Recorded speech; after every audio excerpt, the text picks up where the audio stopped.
Assalamu alaikum wa rahmatullahi wa barakatuh. Sabbar zena odu gammachisa odu harawa. Baga gammadde haati daa'ima. Baga gammadde haati dhiiraa. Waan nama gammachiisudha. Oduu gammachiisa. Mana kana share like godhaa. Follow illee tolchaa. Follow godhaa.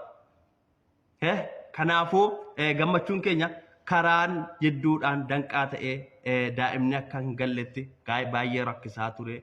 Karaan banameera. Galmee keessan yoo mal'isneen yookaan wiixata yookaan guyyaa sanyoo dhattanii sa'aatii jirra tajaajila isinii kennuudhaan isin yoo amanitti dhattanii galmooftanii daa'ima keessan akka galchitanu. Maal jedha beeksisichi? Kanaafuu lammiiwwan keenya rakkoowwan kana hubachuun ragaa quubsaa fi sirrii ta'ee dhiyeeffachuun eenyummaa daa'imman keessanii mirkaneeffachuun akka tajaajila argattan isin beeksifnaa jedhe.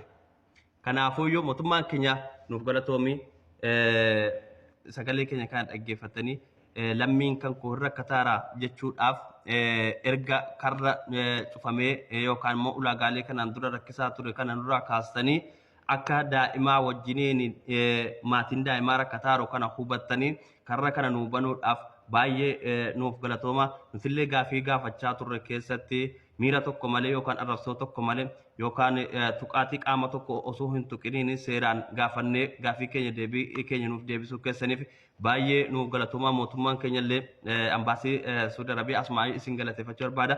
Gaaraa jalqabee hanga godaatti hundi keessanuu akka sagalee keenya nu dhaggeeffattan nuufillee galeera mirkanaawaadha jechuudha kunumti. Kanaafuu yoo maatiin daa'imaa immoo baga gammaddan baga waliin gammanne sagalee kiyya kana share like godhaati ummata hundaan gaha namoota dhiphataa jiran hunda biraan gaha.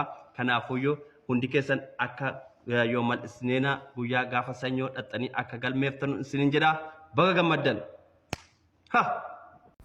Oduu gammachiisaa baga gammaddan ijoolleen Saudi Arabiyaa jirtan hundi keessanuu baga gammaddanii walumaanuu baga gammanni ka keessattuu ijoollee ala jirtan warroota wal fuudhanii daa'ima qabdanii daa'imti keessanii yeroo biyya hin galu jedhamee yaadamaa ture san immoo amma immoo karaa deebi'ee banameera.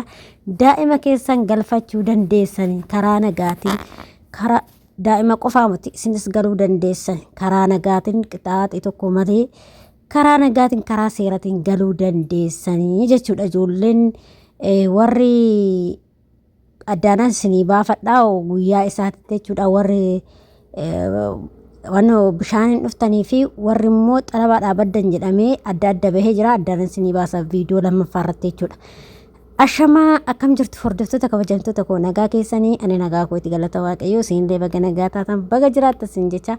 Egaa hordoftoota kiyya ka warroonni mana kanaaf haaraa taatan subscribe gochuudhaan maamila keenya ta'a. Egaa akkuma viidiyoo jalqaba irratti dhageessanii beeksisni bahee jira dhugaadha.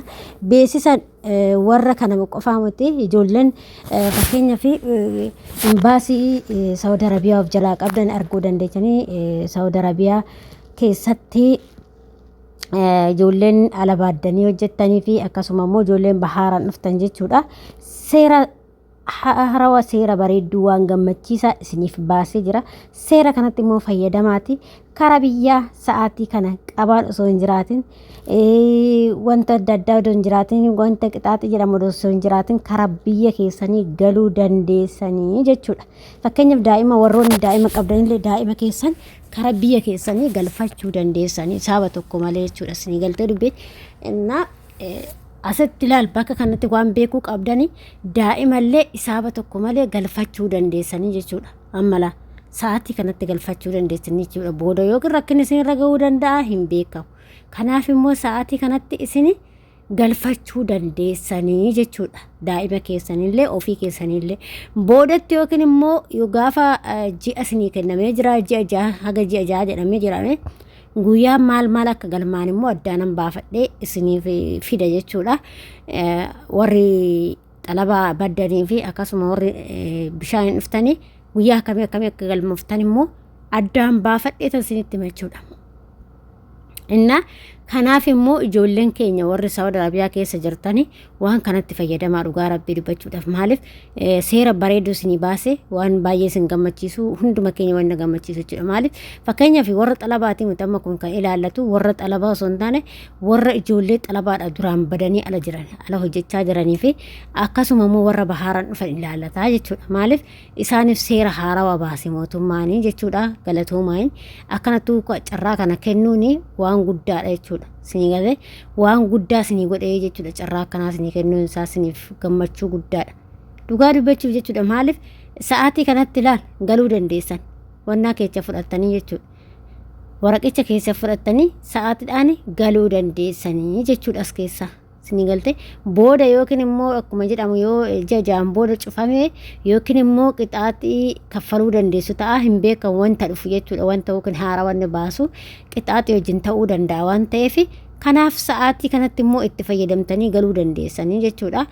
Guyyaa galmee akkamii akka ta'u immoo isiniif adda baafadhee tanan viidiyoo lammaffaa irratti isinii fida jechuudha. Kanaaf immoo ijoolleen keenya itti fayyadama. Booda mana hidhaatti darbamtanii ebelu sagalee naa ta'a jenna. Sa'aatii bareedduu sanatti fayyadamaati ji'a jaan kana keessatti deematii galaa jechuudha. Kaleessa irraa gallakkifamee jechuudha wanti kun. Kaleessi bultii tokkorraa gallakkifamee jira jechuudha. Isin galee Desembarii bultii tokkorraa gallakkifamee jira. Ji'a jaha haga ji'a jaha jedhamee jira jechuudha.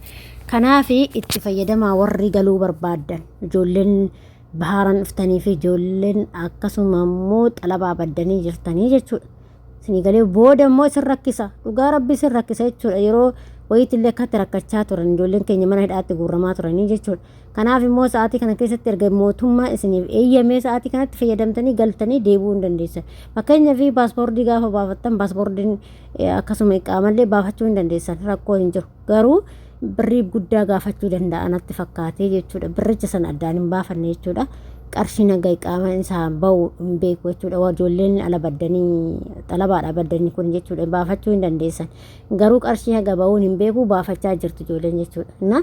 Kanaaf isa gochuurra immoo biyya keessan galuu isin wayya dhugaa rabbi biyya galuutu filatamaadha jechuudha. Fakkeenyaaf ijoolleen keessa turtaffaa biyya galaa deemaa biyya galaa malee ganaa teechanii waraqaan baafatina. Isin galee waraqaa wuddiidha natti fakkaate ishee waddada waraqaan jechuudha. Waraqaan asitti baay'ee wuddiidha. Akkasanii jechuudha. Kanaaf yeroo kanatti fayyadamuu qabdan isiniin jedha hordoftoota kiyyaa. Akkasuma viidiyoo kana laayik sheerii gochuudhaan namoota biraan gahaa isiniin jedha hordoftoota kiyyaa. Isiniin jaaladha isiniin kabajaa. Akkasuma gaaffii fi yaada qabaattan qeeqoo qabaattan immoo koomentii irratti barreessuu hin dagatinaa isiniin jedha. Akkasuma ijoollee Riyaad jirtan Saawud Arabiyaa jirtan hundi keessanuu itti fayyadamuu dandeessan waan mootummaa isinii baase jechuudha. Boodatti immoo rakkina guddaa isinirraan ga'uu danda'a waan ta'eef yeroo isinii baase kanatti fayyadamaa waaqayyo isin duukaa ta'uu seera bareedduu isinii baase jechuudha. Dhugaa dubbachuuf nuti xalabaa jirru miti isiniif baafame jechuudha. Nuti rakkoo takka hin qabnu. Nuti sa'aatii barbaanne galla waan ta'eef warroonni xalabaa jirru rakkoo hin jiru jechuudha. Akkasiin jedha nagaa ta'a fayyaa ta'a hanga viidiyoo biraatti wayiti deebinutti baay'ee.